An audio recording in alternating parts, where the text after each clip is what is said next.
El ex vicepresidente Alberto Dajic. Buen día, economista. Le saluda Juan Javier Benedetti. En su opinión, ¿qué tipo de gobierno necesita el país en estos momentos tan complejos y peligrosos? Juan Javier, muy buenos días. Gracias, Paola. Creo que Fernando está también en el panel. Yo en esto quiero decir algo que lo he expresado antes en esta emisora y en muchos lugares. Ningún gobierno va a poder resolver los problemas del Ecuador si es que no existe un verdadero acuerdo entre todas las fuerzas políticas. Por ejemplo, escuchaba, no se hace nada en obras públicas, ¿verdad? Y no se hace nada en nada. Y se habla de que no se ejecuta el presupuesto. Pero Juan Javier, entre enero y mayo, lo que el presupuesto ha gastado o ha devengado, para hablar en un término contable, lo que el presupuesto ha ejecutado y lo que Tesorería ha pagado, muestra una brecha, escúcheme esto, de 1.200 millones de dólares. Es decir, para lo que ha ejecutado, que es menos de lo que se podría ejecutar, han faltado 1.200 millones porque no hay plata en la caja. El Ecuador tiene una crisis fiscal gigantesca porque regala 10.000 millones de dólares en subsidios. Nadie va a poder resolver entonces los problemas del Ecuador, ninguno que llegue, si esto, más los problemas de tasas de interés, más los problemas de la minería, más los problemas de la legislación laboral, más el problema de la seguridad social, se resuelven con un acuerdo. Esto ya se ha hecho en otros países y en el Ecuador no se hace. Entonces tenemos que entender que estamos en un momento en que se está poco a poco generando una mega crisis fiscal que puede tener consecuencias económicas, políticas y sociales impredecibles, como el año 2000. No puede ser que en el presupuesto del Estado se entreguen subsidios tan gigantescos que no van a los más pobres, excepto el bono de la pobreza, que es el menor de todos los subsidios. No puede ser que se siga con la misma estructura de tasas de interés. Es un país sin inversión, porque el Estado no tiene para invertir y no hay crédito para las empresas porque por la estructura de tasas de interés todo se va al consumo. Y el consumo pone presiones en la balanza de pagos para que salgan dólares, no en hacer que el país invierta. Son problemas muy graves, Juan Javier, yo lo he venido diciendo. Este no es un país para que un gobierno resuelva los problemas. Este es un país para que toda la sociedad resuelva los problemas. Y eso implica que se tienen que sentar todos.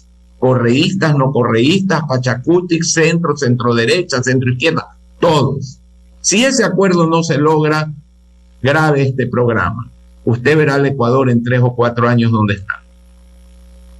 Economista Dajic, yo no entiendo, por ejemplo, cómo la principal empresa del Estado, Petroecuador, va de mal en peor y el presidente no hace nada por enrumbar esto. La falta de gestión en Petroecuador es brutal.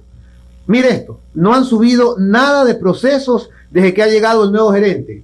En general, en los 2 cuatrimestres no llega al 13% la ejecución de procesos. ¿Puede creer esto, economista?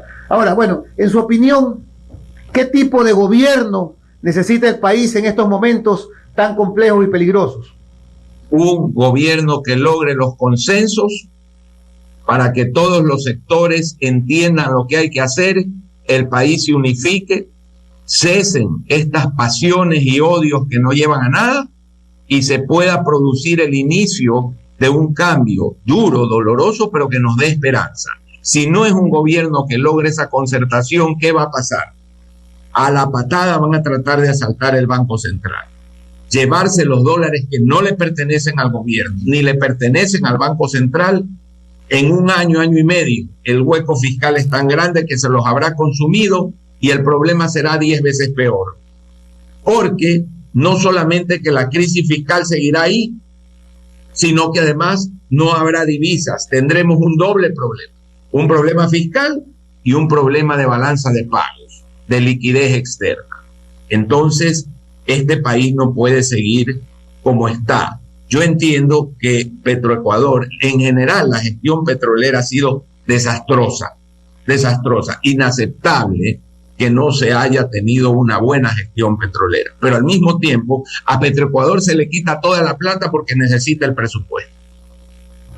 Alberto, se le quita, mire cuántos bonos se le colocan al BIES o al IES.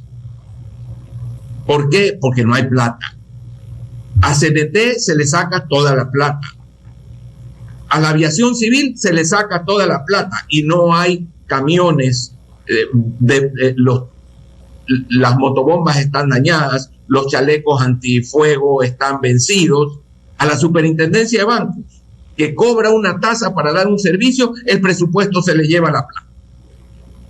Entonces, tenemos que entender que hay una mega crisis fiscal que no alcanza para el nivel de gasto lo que ingresa. Y eso es porque en el nivel de gasto hay una brutalidad de desperdicio y despilfarro. ¿Pero qué candidato está hablando de esto? Ninguno, porque eso no le da votos.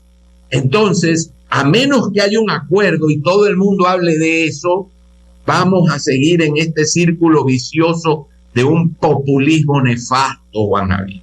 Nefasto. Esto es lo que hay que corregir en el Ecuador. La decisión de pensar en el país y no en elecciones. Alberto, muy buenos días. Fernando Aguayo lo saluda. Quiero plantear dos preguntas y que me conteste las dos. La primera, esta que genera confusión. Usted habla de una crisis fiscal, el gobierno habla de éxitos fiscales. Lo que queremos es que la gente sepa con claridad qué mismo sucede con el tema fiscal. Esa es una pregunta. Y la otra, que es de carácter política, que debe ser contestada. ¿Por qué le digo? Porque saco de su declaración de hace poquísimos minutos. Dice usted, tiene que haber unidad de criterios a favor del país. Y si son diferentes tiendas políticas e ideológicas, pero por el Ecuador tienen que ponerse de acuerdo. Y yo saludo aquello también, porque hemos caído en un país maniqueo. Todo es correísmo, anticorreísmo. ¿Quién puede decir o dudar que yo no haya estado en contra de Rafael Correa mucho antes que todos los demás? Porque en programas de televisión se estableció con claridad lo que iba a pasar si llega Correa. Todos lo apoyaron y ahora son los que quieren vivir el presente y el futuro con un tema de correísmo y anticorreísmo. Y también se satanizó aquí, cuando iniciaba el gobierno, ese acuerdo que había entre el señor Guillermo Lasso, el abogado Jaime Nebot y el señor Rafael Correa. Es saludable, porque las empresas del Estado deberían tener para invertir. Entonces, si usted habla de todos los ingresos del sector público no financiero consolidado y habla de un presupuesto que no considere el servicio de la deuda, ahí tiene equilibrio. Pero es una pregunta muy fácil, Fernando. Si yo tengo equilibrio, superávit, estoy bien, ¿por qué no pago mis cuentas? ¿Por qué he generado un déficit de caja de $1.200 millones en 4 meses? Porque no tengo tal superávit.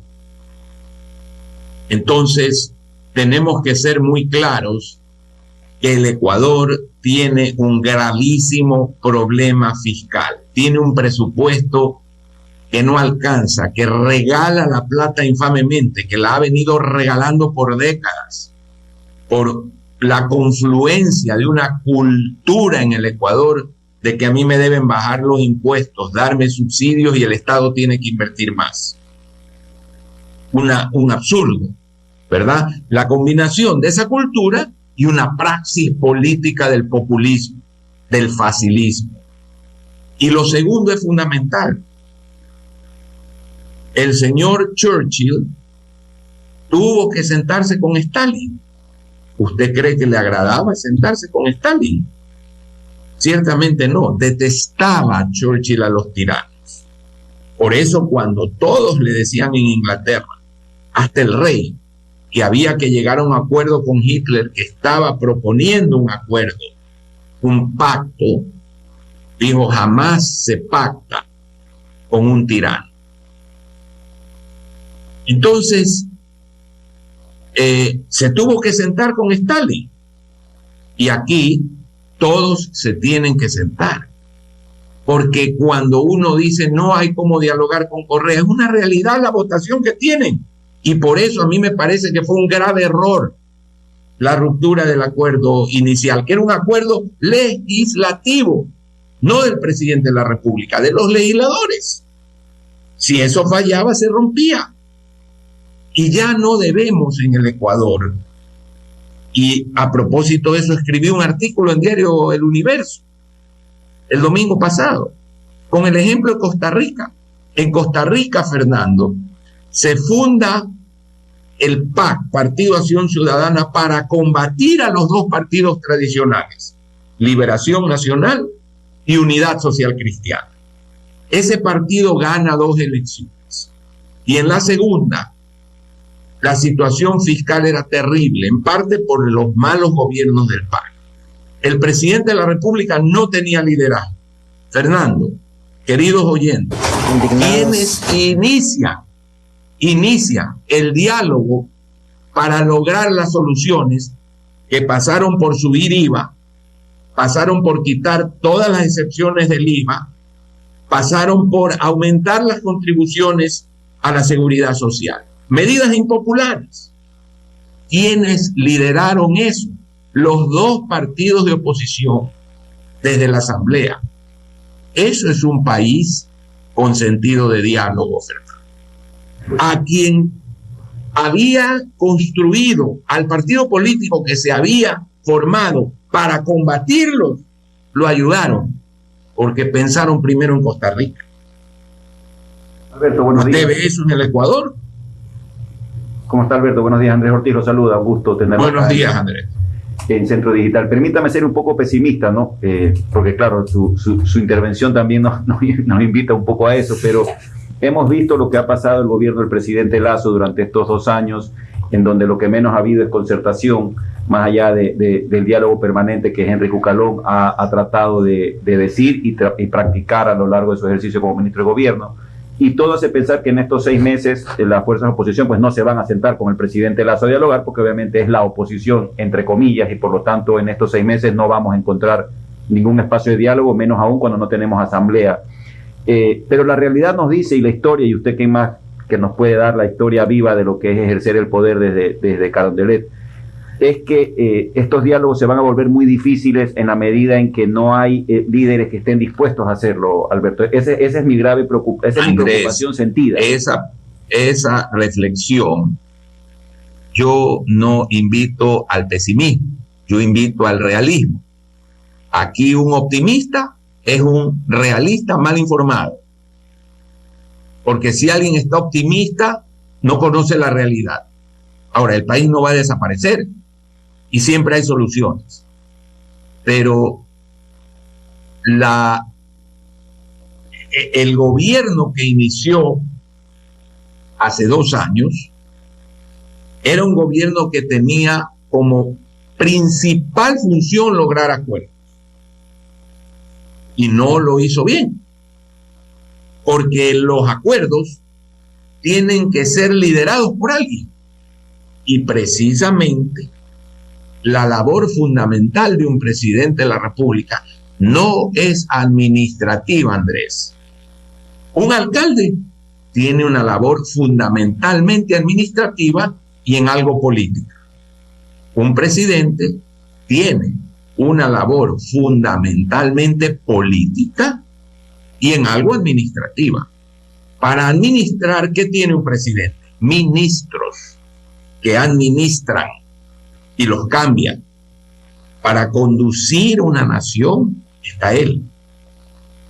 El presidente es fundamentalmente, Andrés, un conductor espiritual de un pueblo, de una nación que une a sus ciudadanos con metas, aspiraciones y sueños, y que produce en los ciudadanos el deseo de caminar juntos.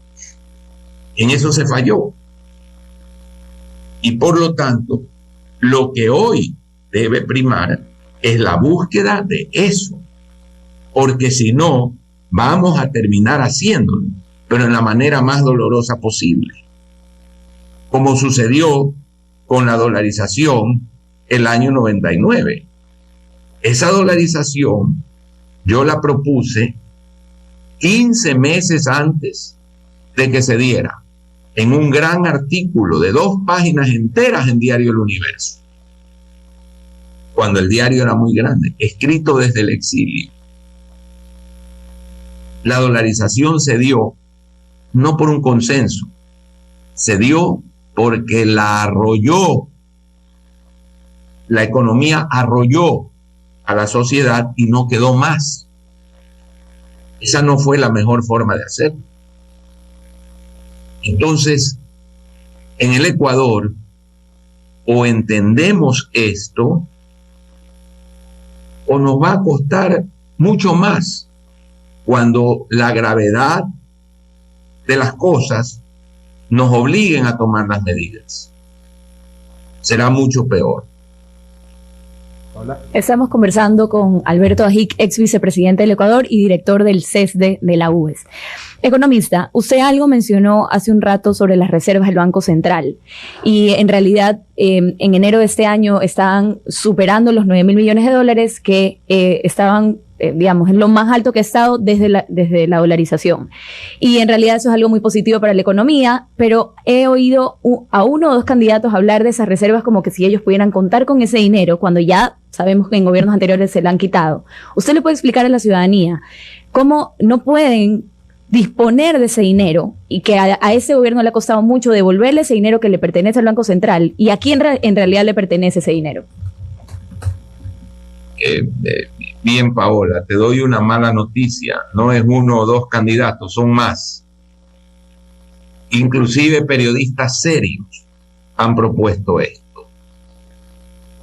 Recuerdo cuando el gerente del banco, ninguno de ustedes había nacido, y era gerente del Banco Central, Guillermo Pérez Chiriboga, y Velasco Ibarra quería obligar al Banco Central a que le dé crédito al gobierno.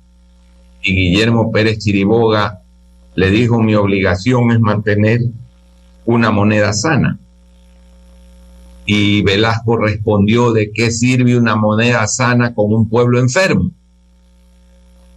Esta tentación universal, que tú la conoces muy bien, y que desde antes de Cristo existen episodios de qué sucede cuando así se financian las cosas.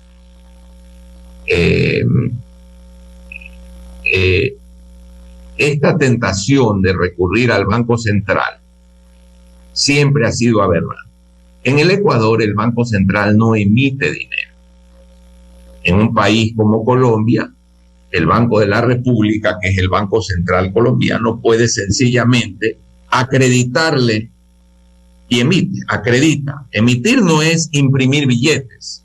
Emitir es que el Banco Central puede, por ejemplo, darle un crédito a un banco y le deposita contablemente, le deposita en su cuenta dinero, que el banco lo puede girar, o el gobierno. En el Ecuador eso no se puede hacer. Y está prohibido por ley, además, ya, luego de que limpiaron la reserva en el Correato, se pasaron leyes para evitar esto. Bondadosamente, ministros y a uno le piden una opinión, y yo puedo dar fe que cuando Richard Martínez asumió el ministerio en el gobierno de Lenín Moreno, en el Banco Central de liquidez, Paola, de liquidez, no habían 200 millones de dólares. 200 millones de dólares de liquidez. Esa es la reserva para poder importar una emergencia bélica, una emergencia climática que necesitaba importaciones. No había más de 200 millones de dólares. Una verdadera caminar entre brasas, al filo de la navaja. Cuando el gobierno se financia con el Banco Central, ¿qué es lo que hace? Le coloca bonos al Banco Central y el Banco Central le entrega recursos. Pero esos recursos, ¿de quiénes son? De quienes depositan su dinero en el Banco Central, porque la reserva no es del Banco Central. Entonces, el gobierno está incautando la plata de los ciudadanos, porque a través de los bancos depositan su encaje y mucho más dinero que el encaje, la liquidez que quieren manejar, que es un alto, en el Ecuador es un 25% más o menos, la gran cantidad de depósitos que tienen la banca y ciertas cooperativas en el Banco Central. ¿De quién es ese dinero? De los depositantes. Cuando el gobierno coloca bonos y se lleva esa plata, está incautando la plata de los depositantes, o de los municipios, o de los consejos provinciales. ¿Cómo puede creerse que eso es saludable? Se le está robando la plata a quienes han depositado en el Banco Central. Entonces, ese financiamiento, ¿a qué lleva? A que como aumenta el gasto público en una manera absolutamente irreal, porque no hay recursos del Estado, crece la economía, que es lo que pasó con Correa, y aumentan las importaciones y las divisas reales se van. ¿Y qué vino cuando Correa puso ese sistema de tomarse la plata del Banco Central? ¿Se acuerdan ustedes las salvaguardas? Que encarecieron todo y no había cómo importar, porque no habían dólares, porque se los habían llevado. Plantear, financiar el déficit fiscal con una maniobra monetaria en un país que no emite es un anatema, es una barbaridad. Si uno tiene un problema fiscal, uno lo resuelve con medidas fiscales, no monetarias. Si usted tiene una culebra en su casa, puede poner una bomba, se desbarata la casa y usted mató a la culebra, pero es la herramienta equivocada, porque usted perdió la casa. Coja un machete y mate a la culebra y la casa queda intacta. Usó la herramienta correcta. No se puede jugar con esto. Y yo me temo que si el Ecuador no resuelve estos problemas, la presión, la tentación, especialmente si llega el correato, va a ser gigante para tomarse las reservas del Banco Central, patear la pelota. Y eso será realmente fatal, porque ya no hay capacidad de crédito del Ecuador. No podemos ya endeudarnos más. Por esas acciones como la que relata en estas últimas expresiones, es que tenemos que considerar la propuesta que usted ha venido haciendo y que algunas personas también hemos exteriorizado ese tipo de pensamientos. Y digo yo, hay que resaltarlos, de lo contrario queda como un comentario más. Sin duda, usted es uno de los mejores, y lo he dicho, de los mejores editorialistas del país, porque cada pieza que usted presenta en el diario El Universo está cargada de reflexiones inteligentes y de argumentos. Entonces, no quisiera dejar pasar lo que hoy está planteando usted, y que fue por allí una palabra entre otras tantas, pero que suena fundamental, trascendental, para que no ocurran estas distorsiones. Pongámonos de acuerdo y comprometámonos. De lo contrario, va a pasar lo que usted está señalando. En un país sin instituciones, en un país en donde cada uno hace lo que le da la gana, y peor aún, en un país en donde se cree que el que gana la presidencia ha recibido un cheque en blanco y que puede hacer cualquier cosa. No, señores, si nos ponemos de acuerdo, quedan fijas las reglas, aunque no me lleve con mi contrario y aunque diga que fue el peor de los presidentes y que hubo corrupción. No estamos hablando de acuerdos para impunidad, estamos hablando de acuerdos a favor del Ecuador, de tal manera que quisiera, ya en la parte final de la entrevista, que consolide precisamente esa propuesta y que ojalá sea entendida por el resto. Inmediatamente salen y dicen unos bombarderos, dicen, estos quieren que se una el correísmo y demás. Como digo, tengo la calidad moral para expresar esto, porque antes de todos aquellos que ahora cuestionan tanto a Correa, fueron los apoyadores de Correa. Así es, Fernando, y en su programa, cuando me ha invitado, ese magnífico programa que usted tiene en Gamavisión, también he dicho estas cosas. Yo las he venido diciendo hace algún tiempo. Si no hay esto, no vamos a ningún lado. Pues vamos a complicar las cosas en el Ecuador. El Ecuador no va a desaparecer, pero sí nos va a pegar muy duro, sobre todo a los más pobres. Entonces hay que hacer lo que hay que hacer, y eso implica hablar con todos, con el señor Isa, con el señor Correa, con todos, porque si no, no podemos entonces resolver las cosas. Y así ha pasado en los países como Chile, como Colombia, como el Perú, donde hay acuerdos. Ustedes ven en el Perú la estabilidad a pesar de una crisis tremenda. Y la economía chilena tampoco se ha desbaratado a pesar de los gravísimos problemas, porque ahí ya los temas fundamentales, fiscales, monetarios, han sido resueltos por la sociedad. Economista Dajic, una breve pregunta, sé que tiene otro compromiso. De ganar el sí en la consulta sobre la explotación del Yasuní, ¿qué va a pasar con las finanzas del Ecuador? $1.000 millones. A ver, dividamos. Hay $1.000 millones de exportaciones. Eso es un impacto a la balanza de pagos, a la liquidez del país, a la capacidad de importar. Y hay una proporción de esos $1.000 millones que va al fisco. Impactará en varios cientos de millones de dólares al fisco y en $1.000 millones a la balanza de pagos. Muy bien. Bueno, muchísimas gracias al economista. Muchas gracias a ustedes.